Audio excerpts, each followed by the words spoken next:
우리가 오늘 본문을 이해하려면은 토요일에 넘어간 본문을 잠깐 봐야 됩니다. 우리 11장 15절 우리가 봤던 바로 앞절을 한번 보셔요. 11장 15절을 보시면 그러므로 사탄의 일꾼들도 자기를 의의 일꾼으로 가정하는 것이 또한 대단한 일이 아니니라. 그들의 마지막은 그 행위대로 되리라. 무서운 말을 쓰고 있어요. 고린도 교인들 그 교회 안에 들어와서 고린도 교인들을 이렇게 꿰는 사람들, 자기를 사도라고 하고 추천서도 내보이는 사람들이 사탄의 일꾼들이라고 해요. 또 13절도 보세요.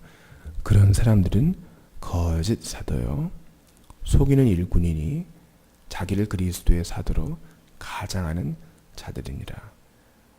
거짓 사도다.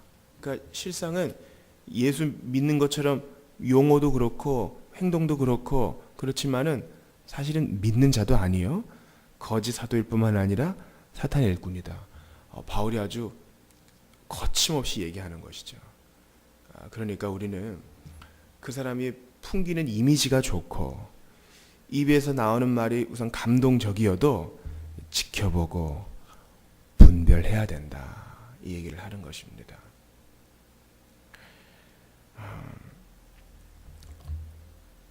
이제 어떤 분들은 이런 말씀을 보면서 질문을 하세요.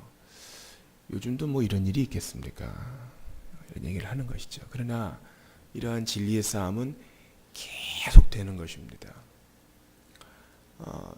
우리가 이제 위대한 로마 가톨릭 선교사님,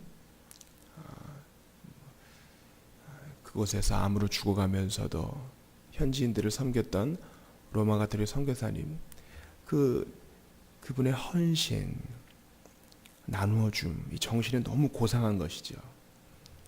그러나 우리가 그리스도인으로서, 개신교인으로서, 종교개혁의 후손으로서 천주교를 어떻게 봐야 됩니까? 우리는 천주교를 이단이라고는 하진 않아요. 그러나 이단적이다 얘기합니다. 왜 그래요?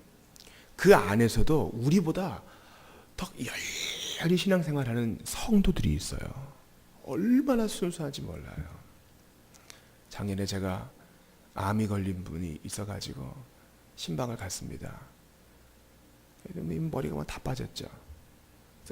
우울증이 와서 치료와 건강을 위해서 간절히 기도했어요. 원래 안 믿는 분인데, 그래서 이제 교회를 다녀야겠다. 이런데 거리도 거리거니와 본인이 더 의지하기가 상당히 좋았나 봐요. 그래서 지금 교리반을 거의 다 이수하게 되었어요. 그렇게 순수한 마음으로 성당에서 묵주를 잡고 너울을 쓰고 하나님을 경외하는 사람들이 분명히 있습니다. 예수 그리스도를 믿는 사람들이 있단 말이죠. 그러나 로마 교회의 큰 체계는요, 큰 체계는 그리스도 없이 구원을 받을 수 있는 거예요. 로마 교회가 강력하게 낙태를 반대하죠. 우리랑 비슷한 면이 많이 있어요. 그러나 큰 체계로는 그리스도 없이도 구원받을 수 있는 것이에요. 1966년에 제2차 바티칸 공의회가 모였을 때 공식적인 입장이 무엇이냐? 꼭 예수를 믿지 않아도 익명의 그리스도인이 있다. 이게 로마 교회의 공식적인 입장이에요. 익명의 그리스도. 익명이란 뭐예요? 꼭 예수 믿지 않아도 자기네 신심대로 누구를 향해 기도하든지 그 종교성만 있으면 구원을 받을 수 있다. 이게 그들의 공식적인 입장이고 절대 바뀌지 않습니다. 그런 면에서 볼 때, 그런 면에서는 거짓 사도인 것이죠. 그런 면에서는 그리스도를 부인하는 자입니다. 그러나 그 안에 있는 자들 중에는 우리와 같은 형제 자매가 있기 때문에 몰아쳐서 이단이라 하지 않고 이단적이라고 하는 것입니다. 조금만 내려가서 우리 김겸미 권사님 사시는 아파트 쪽으로 가면은 하나님의 교회, 큰 교회 있잖아요. 하나님의 교회는 이른바 무너져가는 기존 교회를 이제 매입하는 정책을 이제 쓰고 있습니다. 하나님의 교회는 어때요? 거기서도 예수를 믿어요. 거기서도 예수님을 고백합니다. 토요일에 모여서 이단이다 그런 거 아닙니다. 예수님의 자리에 동급으로, 성령님의 자리에 동급으로 사람을 낳아서 그게 문제인 것입니다. 그건 확실하게 이단이죠. 그런데 이미지가 좋기 때문에 뭐 교회라는 이름도 붙어 있으니 큰 문제 있는 거 아니겠는가 이렇게 얘기합니다. 그러나 우리는 오늘 본문 말씀에 기대어서 거짓 사도요 이렇게 얘기할 수 있어야 됩니다. 사도 바울이 오늘 본문에 우리가 좀 이해할 수 어려움 없는 구절이 17절 나와요. 내가 말하는 것은 주를 따라 하는 말이 아니요 오직 어리석은 자와 같이 기탄 없이 자랑하노라. 이 말은 계시되지 않았다 이런 말이 아닙니다. 주를 따라 하는 말이 아니요. 이 말이 무슨 의미냐면은 실제로 예수님은 결혼 안 하셨죠. 실제로 예수님은 이렇게 변호할 필요가 없으셨죠. 하지도 않으셨고 오히려 그분은 침묵일관하셨잖아요. 그러나 우리 사람의 입장에서 볼 때는 사도의 입장으로 볼 때는 사도는 결혼도 하고 가족도 거느리고 인간의 성정을 가지고 있고 지금 내가 고생한 거 자랑하고 변호해야 될 처지에 있다. 지금 그 말을 하는 거예요. 그러니까 나는 예수님은 이런 일을 하지 않으셨으나 내가 지금 사도로서는 인간으로서는 이 일을 한다. 그렇게 단순하게 이해해야 합니다. 그리고 신앙관계에서 앞부분을 제외하고요. 우리 24절 이유를 보세요. 고생 목록이 나옵니다. 고생 목록이 나와요. 40에 하나 가만매 얼마나 아팠을까요? 3번 태장, 1번 돌로 맞고 루스드라에서 맞죠. 죽은 줄 알고 성 밖으로 끌어냈는데 정신을 번쩍 차리고 다시 그 성으로 들어갑니다. 우리는 이때 그가 3층청 경험하지 않았겠는가 짐작을 해봅니다. 3번 파선하고 배 위에서 얼마나 무서웠겠습니까? 2000년 전에 일주일을 깊은 바다에서 지냈으며 이 말은 요나처럼 빠졌다는 말이 아니요. 바다에 갇혀가지고 어떻게 할 수 없이 그냥 이 바람에 자기들을 맡기고 아이고 어떻게 좀 빨리 되면 좋겠다. 일주 동안 살 희망을 갖지 못했다. 26절도 보세요. 여러 번 여행 강의 위험. 바다를 건널 때도 어려웠는데 작은 호수를 건널 때도 위험이 있었고 강도의 위험. 경찰 그때 없었죠. 동족의 위험. 자기를 돌봐줄 수 있는 몇 명 안 되는 같은 히브리인끼리도 고소하고 고발하고 이방인의 위험. 동족이 그러하니 이방인은 또 어떻겠습니까? 시내의 위험, 광야의 위험. 광야에 여인숙이 있어요? 식당이 있어요? 바다의 위험, 거짓 형제 중의 위험. 이 거짓 형제가 고린도 교회에 들어간 형제죠. 27절 수고하고 애쓰고 여러 번 자지 못하고 줄이고 목마르며 여러 번 굶고 죽고 헐벗었노라. 바울은 고린도 교회에 처음 들어갔을 때 거기는 이제 이방인 사회니까 자기를 후원해 주시는 사람이 없으니 천막 만드는 일을 하지 않았겠어요?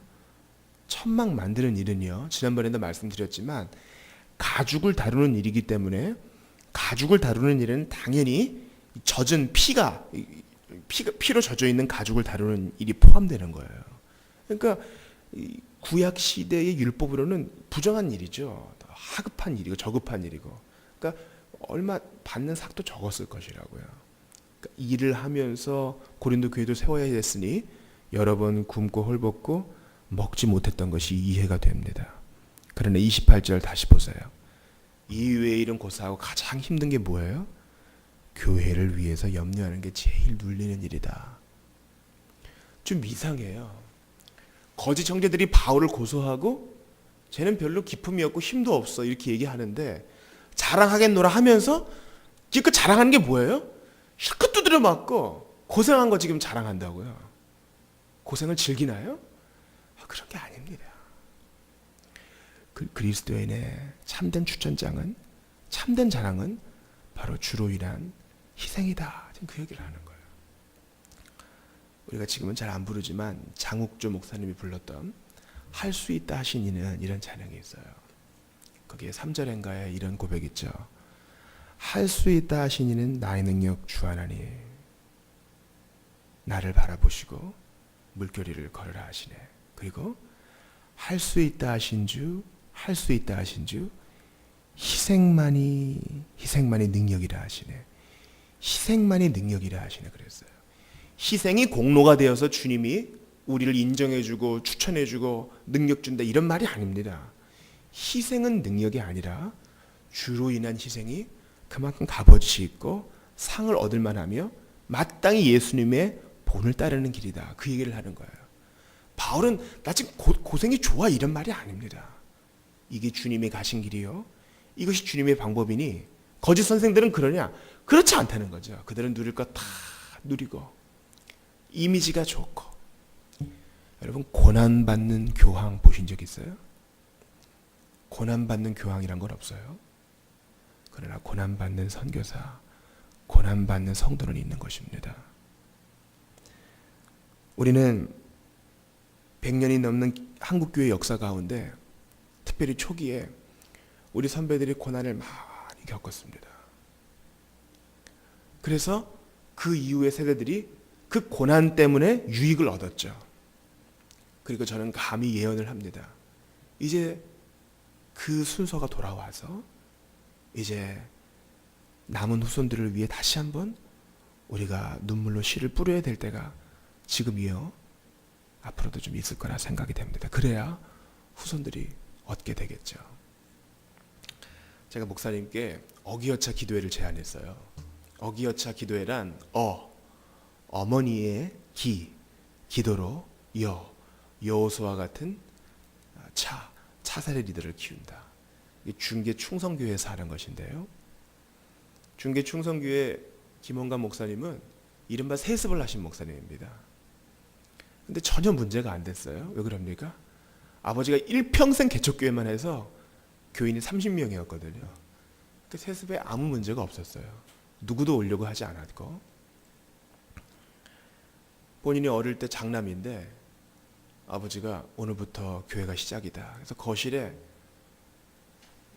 상에다가 흰종이 펴놓고 거기서 자기네 가족들이랑 교인 하나와 그 교인의 자식 이렇게 예배를 드리기 시작했대요. 새벽 기도도 그 자리에서 했다는 거예요. 방 하나인데. 자기가 창피해서 그냥 잘한 척 계속하고 있으면은 집사님 가시면 어머니가 자기 발을 붙들고 기도한답니다. 하나님, 우리 원광이 큰 녀석인데 너무 교만합니다. 겸손해질 수 있도록 기도해 주세요. 우리 장남 원광이 교만 꺾고 겸손해질 수 있게 기도해 주세요. 그 기도가 너무 싫었다는 거예요. 그리고 한평생 부모님은 고생을 하셨죠. 그리고 자기가 목회를 30년 하는데 목회가 순탄하다는 겁니다. 어기여차 기도회로 세상에 60만 장병을 위해 기도하는 건 어렵지만 내 새끼 위해 기도하는 것은 불교 신자도 오고 불신자도 온다는 거예요. 그 기도회로 교회가 부흥했어요.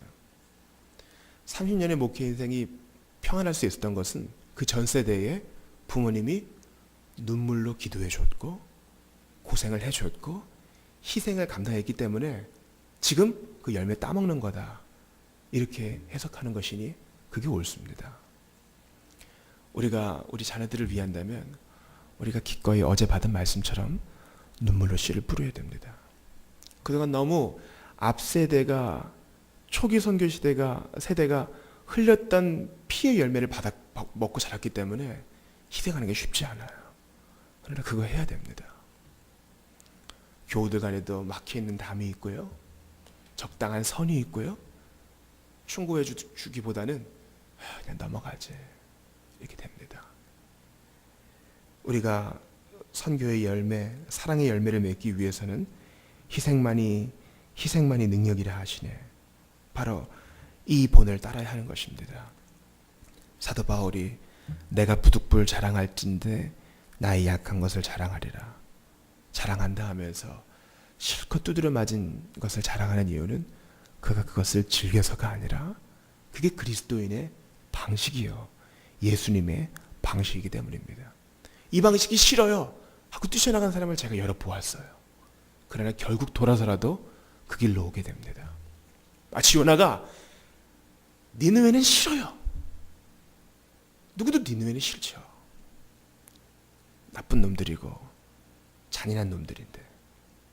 근데 주님이 물고기 뱃속에 들어가서야 회개하고 마음을 돌이킨 요나를 드디어 물 밖으로 토해내게 하시고 다시 그에게 소명을 주시니 그가 어디로 가요?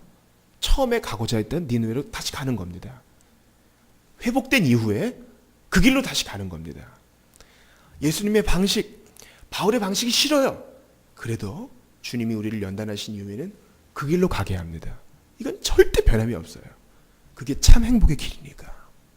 그게 의미 있는 길이니까. 그 길이 싫다 해도 주님이 그게 너에게 좋은 거야. 부모는 압니다. 자식에게 사탕을 줘야 될지, 자식에게 연필을 줘야 될지, 칼을 줘야 될지, 공책을 줘야 될지 부모가 잘 알아요. 그 길을 따라가면 자녀가 복받고 잘 교육받는 것이요, 그 길을 회피하면 배울 시기에 배울 것을 못 배우는 참담한 아이가 되고 맙니다. 시기를 놓치는 거, 아이에게는 아주 독약과 같은 것입니다. 우리 이 시간 이 한 가지를 붙들었으면 좋겠어요. 바울은 대적자들에게 자랑하겠다고 하면서 고생한 얘기합니다. 고생의 자랑이 아니요, 그게 예수님 방식이기 때문에 자랑하는 것이요 떳떳한 것입니다. 우리 이 시간 하나님, 성도들이 계속 제자리 걸음하고 있지 않습니까?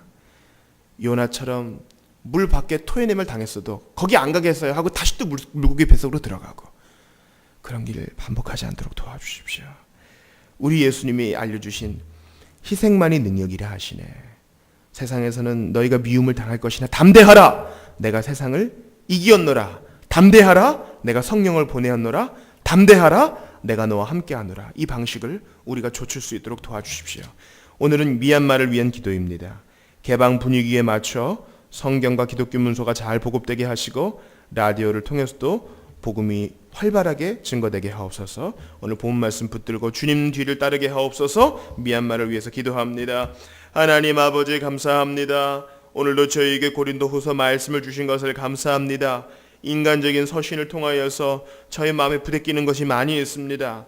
하나님 아버지 예수 그리스도를 믿고 가능하면 쉬운 길, 가능하면 편한 길, 가능하면 고난 없는 길을 가고 싶은 것이 사람의 성정일진데, 하나님 아버지 바울의 고난과 선배들의 어려움을 생각하면서 우리가 이제 지금까지 선배들이 흘려놓은 피와 눈물과 땀방울의 열매들을 맛보았는데, 이제는 우리가 다가올 세대를 위해서 눈물을 심고 피를 흘리며 주님께 목 놓아 울어야 될 때가 아닌가 생각이 됩니다. 아버지 하나님, 조국교회가 사방으로 욕을 먹고 있고 조국교회가 사방으로 의심의 눈초리를 받고 있는 이때에 우리는 더욱더 침묵 정진하며 주님 앞에서 눈물을 심고 피를 심고 다시 한번 밖으로 나가 하나님께서 아름답게 열매 맺게 하실 것을 기대하면서 사도 바울처럼 기꺼이 약한 것을 자랑하는 우리가 되어야 하겠나이다. 하나님 은혜를 주시옵소서. 이 상황을 타개할 것이 성령께서 힘주셔서 기꺼이 고난의 길, 기꺼이 십자가의 길을 가는 것밖에 없음을 고백을 합니다. 하나님 아버지, 목소리를 높이고 싶을 때에 기꺼이 참아주며 기꺼이 따지고 싶을 때에 주님 앞에서 자신을 낮추고 말을 아끼며 기꺼이 사도 바울의 길, 예수님의 본을 따를 수 있도록 은혜를 주시옵소서. 하나님, 내 힘으로 하나도 할 수 없음을 고백을 합니다. 성령께서 마음을 넓혀주시고 넉넉함을 주셔야지만 가능하게 됨을 고백을 합니다. 미얀마를 위해 기도합니다. 개방 분위기에 맞춰서 성경과 기독교 문서가 잘 보급되게 하시고 하나님 아버지 라디오를 통해서도 복음사역이 활발하게 진행되게 하여 주시옵소서. 주님 바라고 원하옵나이다. 성도들은, 선진들은 이 고난을 당하면서도 이전보다 더욱 사랑합니다 고백을 드렸는데 우리 과연 이렇게 살고 있는지, 우리가 알고 있는 것과 성도의 현실이 얼만큼 일치되고 있는지 돌아보게 됩니다. 아버지 은혜를 주셔서, 주님 은혜를 주셔서 우리가 우리 예수님의 방식, 그 모델을 따라서 잘 갈 수 있도록 도와주시옵소서. 내가 버림받았구나 이렇게 고백하는 것,